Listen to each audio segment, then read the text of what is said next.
21:43 presentamos al sociólogo, especialista en comunicación política, Daniel Rosso, amigo de la casa. Daniel, ¿cómo te va? Buenas noches, aquí estamos. ¿Qué decís?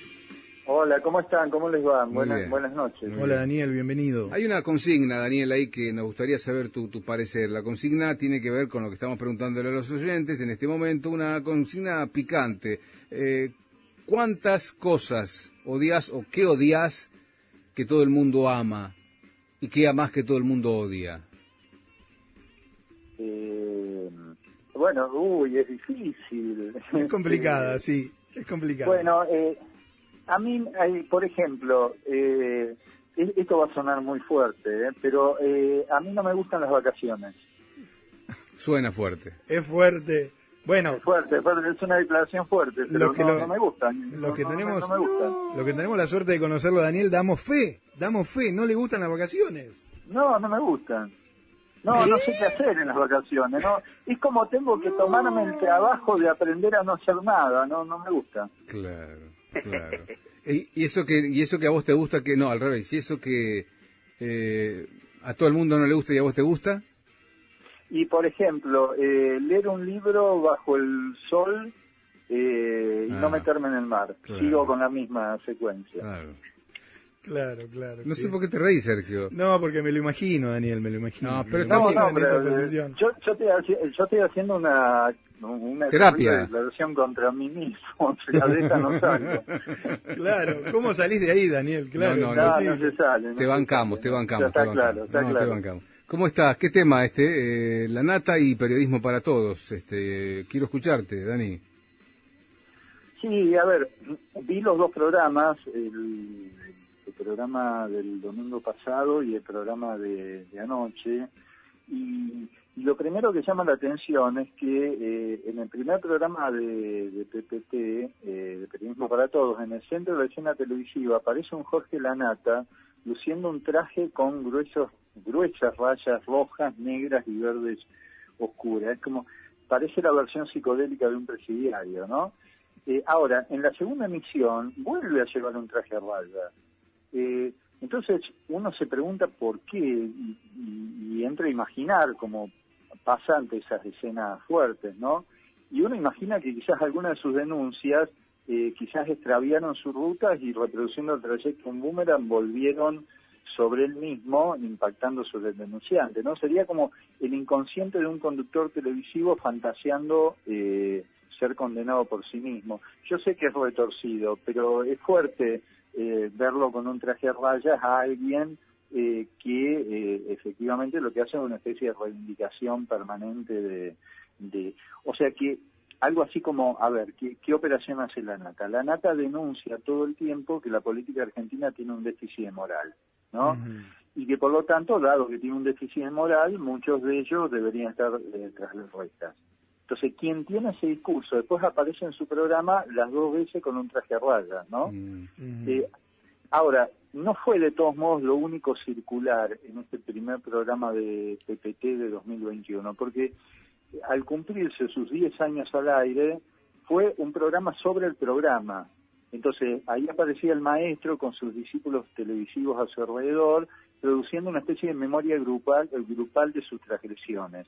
Es decir, en el centro de ese ritual, el conductor, como se sabe, un especialista en desordenar géneros televisivos, y en la segunda entrega otra vez ese ejercicio circular de la memoria, ¿no? Uh-huh. Es como si en los dos casos aparece la Nata haciendo memoria sobre él mismo. Bien. Bueno, y después lo de siempre en la Nata, que es la combinación de moral y transgresión, ¿no? Uh-huh.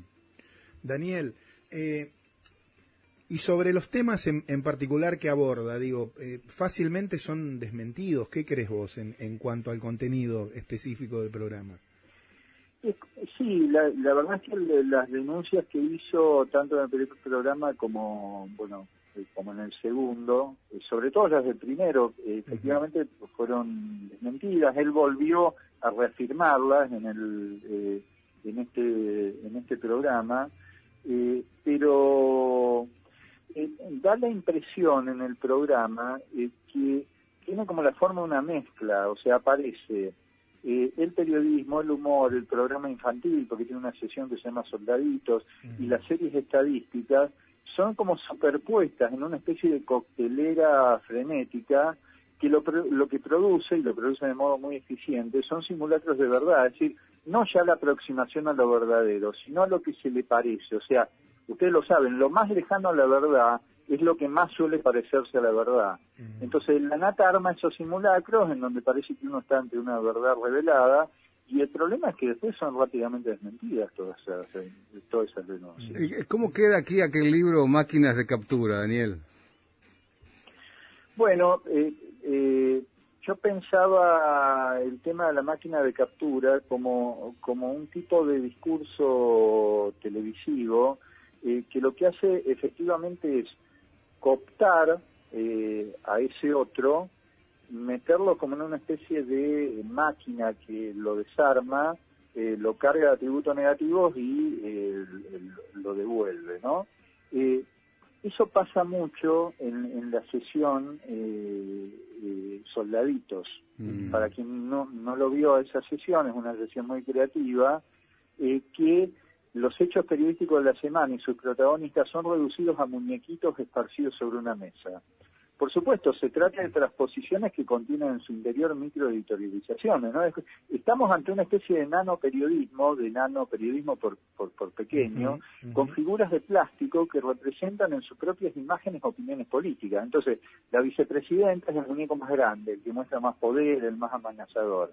Máximo Kirchner es el que más creció entre un programa y el siguiente, o sea, es un muñeco que también se está tornando amenazador. Mientras María Julia Ucegaray es un muñequito de una santa con una cosa de santa en la cabeza, ¿no? Por lo cual son caricaturas de plástico que le permiten al conductor generar una aleación corrosiva que destituye a la política a través del ejercicio sistemático de la burla. Como si se tratara de una hoguera televisiva, ¿no? La audiencia del programa es convocada a divertirse ante ese cadalso donde se vengan las malas prácticas de los dirigentes gubernamentales.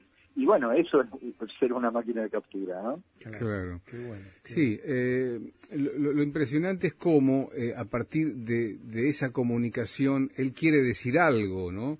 Y ese querer decir algo después se convierte en una verdad a medias y ya casi nada importa, ¿no, Daniel? Sí, a ver, porque uno ve ese programa y tiene una enorme creatividad. O sea, poder armar editoriales a través del movimiento de muñecos de plástico sobre una mesa, bueno, habla de un gran talento. O sea, nadie puede desconocer el talento de la nata. El tema es que es un talento que efectivamente está en función, a mi juicio, de generar más estos escenarios de captura para destituir parte de la dirigencia política que para producir información de calidad y generar un debate genuino en la esfera pública, ¿no? Claro. Bien. Sí, y sobre todo, como no estamos acostumbrados todavía a tener otra fuente, escuchar para otro lado, se hace muy difícil, ¿no? Una vez que penetró allí. Hoy yo escribí en Diario con Vos, Daniel, algo que tiene que ver con la ley que va a permitir que los medios de comunicación, en un principio, los estatales, tengan una apertura de género. Y a mí me parece bien, más allá de la obligación que es una ley, y en este sentido estoy a favor de este tipo de obligación, si no lo ves en los medios se hace muy difícil luego la penetración. En el caso de la nata pasa proporcionalmente a la inversa. No, a ver, el discurso de la nata es un discurso de una gran eficiencia en términos de cooptación de interés, porque básicamente él propone algo muy confortable. Lo que propone es que te informes riéndote. Claro. Y qué mejor de eso. O sea, el efecto que produce su discurso no es de reflexión, es de risa. O sea, lo que te produce es risa sobre ese objeto sobre el cual está depositando la burla, que es el político gubernamental. Entonces, ¿qué más confortable que alguien te convoque a hacer análisis político y que el efecto de ese análisis político sea de que te rías? O sea, esa mezcla que yo llamo entre homilía y teatro de revistas. Es como alguien que está pronunciando el sermón del soborno desde el altar de las venas abiertas de Miami Beach, ¿no? Claro. Entonces, por supuesto que es muy, muy atractivo. No, el tema es si eso que es tan atractivo, qué función cumple en términos de un espacio público que uno imagina discutiendo y debatiendo de modo más consistente, ¿no? Y en lo atractivo y dinámico, ¿la veracidad dónde queda, Daniel, según tu análisis? Bueno, ese es el problema. Yo creo que ese que vos decís es el problema. O sea, tiene alto impacto, tiene alta creatividad. La verdad, hay que tomar nota. Digo, todo el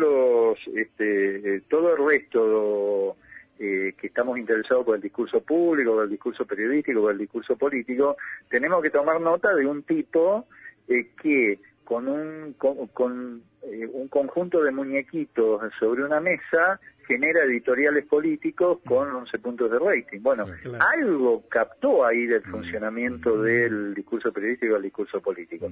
Si eso es para el bien o para el mal, yo soy de los que cree que es para el mal.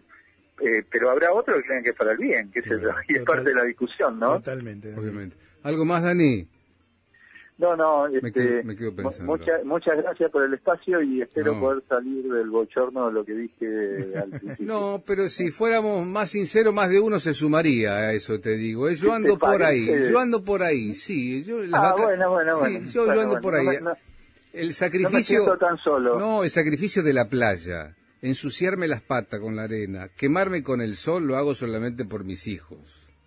Sí, además en algún momento en donde uno entró en kilos y entonces...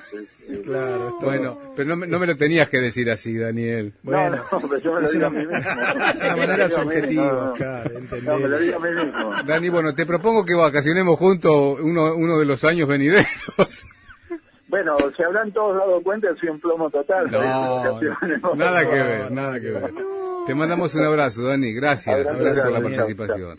El sociólogo, politólogo, especialista en comunicación política, Daniel Rosso. A propósito de máquinas de captura, es un libro que escribió justamente Daniel en el año 2013, Los medios concentrados en tiempos del kirchnerismo, esto digo, lo escribió Daniel Rosso en el 2013, y está absolutamente ahí, así, como si lo hubiera escrito hace un ratito nomás.